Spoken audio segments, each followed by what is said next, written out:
Sumadsad ang isang roro sa batuhang bahagi ng dagat sa San Andres, Quezon. Ligtas naman ang mahigit sa 40 pasahero at 31 tripulante. Ang detalye sa report ni Paul Hernandez.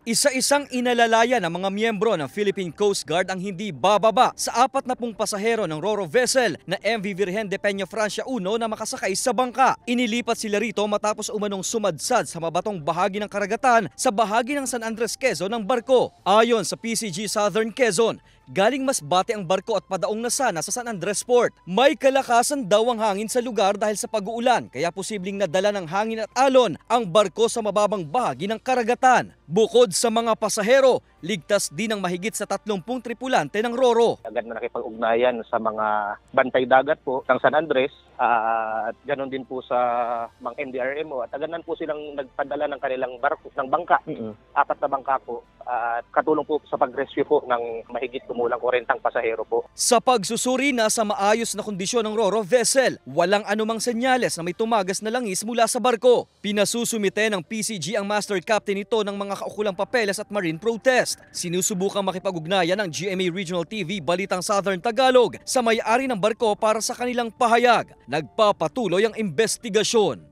Paul Hernandez, Balitang Southern Tagalog.